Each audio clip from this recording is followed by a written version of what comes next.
A sister of one of the 4 University of Port Harcourt students brutally murdered last Friday in Umuokiri village, Aluu, Rivers State, has narrated how her younger brother and his friends were lynched.Miss Ibisobia Elkanah, elder sister of Tekena Friday Elkanah, revealed yesterday that policemen visited the scene where the students were burned to death after they were severely injured, and that one of the law enforcement agents told the perpetrators of the dastardly act to burn them alive. The murdered students, Chiadika Lordson, Ugonna Kelechi Obusor, Lloyd Toku, and Tekena Elkanah, all Part 2 students, were murdered in cold blood over alleged theft of a laptop computer and a BlackBerry phone.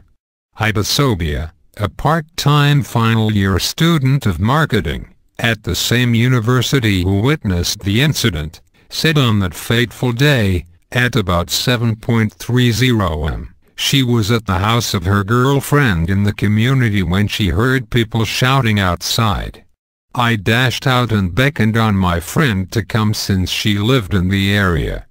They said they were asking them questions, so that they could know their senders. She said after that, she went back to her friend's house, but could not stay there. I went back again.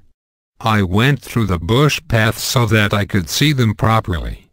I started jumping to see if I could see them. I jumped again but saw nothing.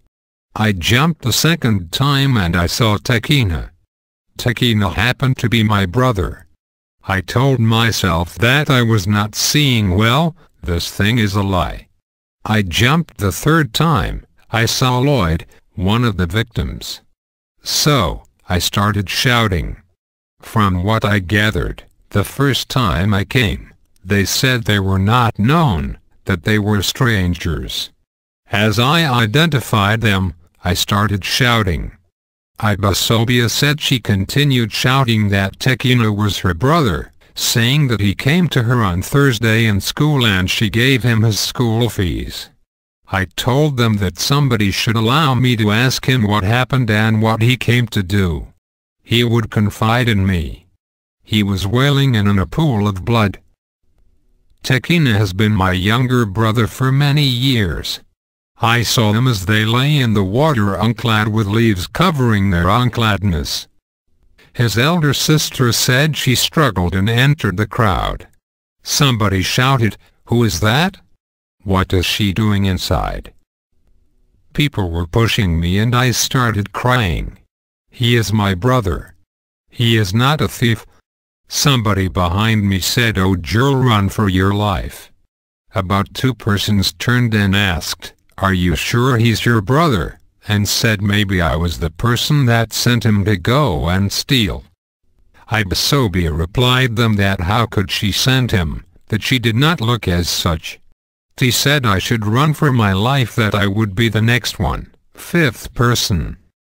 The young lady lamented that before she could get to her friend's room to call her family members, she learned that the mob had taken them to the borrow pit. So, I went there again. I called my family and they started coming. The police van came, went into the mob and they were talking to them, youths. The people kept quiet as police were making statements. I heard them laughing. You know, they were happy. They kept quiet again. Police talked and they laughed again. The next was for me to see 3 policemen coming out of the mob, boarded their van. And, one of them said, "Burn them alive." I must confess, I was gripped with fear. I had the intention to talk to the man that said they should be burnt alive. As soon as they, police, drove off, I saw the flames. I was thinking they burnt them after they had killed them. Later, I discovered that they were burned while they were alive.